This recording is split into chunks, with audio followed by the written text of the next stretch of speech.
आज बात उस चोरी की जिसे कनाडा की सबसे बड़ी गोल्ड हाइस्ट कहा जा रहा है। साल 2023 में हुई इस चोरी में 180 करोड़ से ज्यादा का सोना और कैश एयरपोर्ट से गायब हो गया। और हैरानी की बात यह कि यह सब हुआ हाई सिक्योरिटी एयरपोर्ट के अंदर।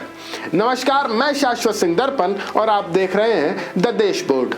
17 अप्रैल 2023 को स्विट्जरलैंड के ज्यूरिख से एक फ्लाइट कनाडा के टोरंटो पियर्सन इंटरनेशनल एयरपोर्ट पहुंची। इस फ्लाइट में था करीब 400 किलो शुद्ध सोना, जिसकी कीमत लगभग 173 करोड़, साथ ही 25 लाख अमेरिकी डॉलर कैश यानी करीब 21 करोड़ रुपए। कुल मिलाकर फ्लाइट में था 180 करोड़ से ज्यादा का कीमती सामान। लैंडिंग के बाद सारा माल एयरपोर्ट के कार्गो कंपाउंड में एक ट्रक में रखा गया। अब कहानी में आता है सबसे चौंकाने वाला ट्विस्ट। कार्गो कंपाउंड में एक ट्रक एंट्री करता है। ड्राइवर के पास था सी फूड डिलीवरी का बिल, लेकिन जांच में सामने आया कि यह बिल एडिट किया गया था और उसे सोने से भरे कार्गो की डिलीवरी का बिल बना दिया गया। इस फर्जीवाड़े में एयरपोर्ट का ही एक कर्मचारी शामिल था। सिक्योरिटी चेक के दौरान वही फर्जी बिल दिखाया गया और ट्रक को कार्गो तक पहुंचने दिया गया। इसके बाद सोना और कैश ट्रक में लादा गया और ट्रक आराम से एयरपोर्ट के बाहर निकल गया। कुछ समय बाद जब असली सिक्योरिटी कंपनी का ट्रक सोना लेने पहुंचा तो पता चला सोना तो पहले ही चोरी हो चुका है। इसके बाद कनाडा पुलिस को सूचना दी गई और शुरू हुई जांच, जिसे नाम दिया गया प्रोजेक्ट 24। जांच में सामने आया कि इस चोरी में कुल 10 लोग शामिल थे। चोरी किया गया ज्यादातर सोना ब्रैम्पटन के एक ज्वेलरी स्टोर में पिघलाया गया, उसे चूड़ियों और कंगनों में बदला गया और फिर बाजार में बेच दिया गया।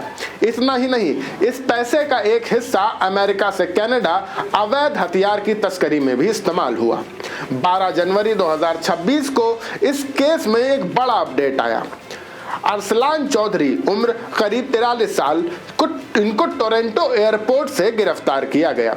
दिलचस्प बात यह है कि उसी एयरपोर्ट से उनकी गिरफ्तारी हुई जहां 2023 में सोना चोरी हुआ था। अरसलान दुबई से कनाडा लौट रहा था। उस पर $5000 से ज्यादा की चोरी का आरोप है। अब तक 7 आरोपी गिरफ्तार हो चुके हैं। 2 आरोपी अब भी फरार हैं। फरार आरोपियों में शामिल हैं सिमरनप्रीत पनेसर, जिनकी उम्र लगभग 33 साल है, और प्रसाद परमलिंगम, जिनकी उम्र तकरीबन 36 साल है। रिपोर्ट्स के मुताबिक सिमरनप्रीत पनेसर पहले ब्रैम्पटन में एयर कनाडा में काम करता था और माना जा रहा है कि वह भारत में ही कहीं छिपा हुआ है। एनडीटीवी की रिपोर्ट्स के अनुसार पिछले साल उसका सुराग चंडीगढ़ के बाहरी इलाके में मिला था।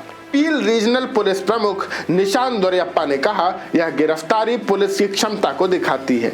आप चाहे कहीं भी भागें, कहीं भी छिपें, हम आपको ढूंढ निकालेंगे। तो ये थी कनाडा के सबसे बड़े सोना चोरी की पूरी कहानी और उससे जुड़ा ताज़ा अपडेट। अगर आपको वीडियो पसंद आया हो तो लाइक करें, अपने दोस्तों के साथ शेयर करें और ऐसे ही न्यूज़ एक्सप्लेनर वीडियोस के लिए हमारे चैनल को सब्सक्राइब करना न भूलें। आप देख रहे हैं द देश बोर्ड और मैं शाश्वत सिंह दर्पण।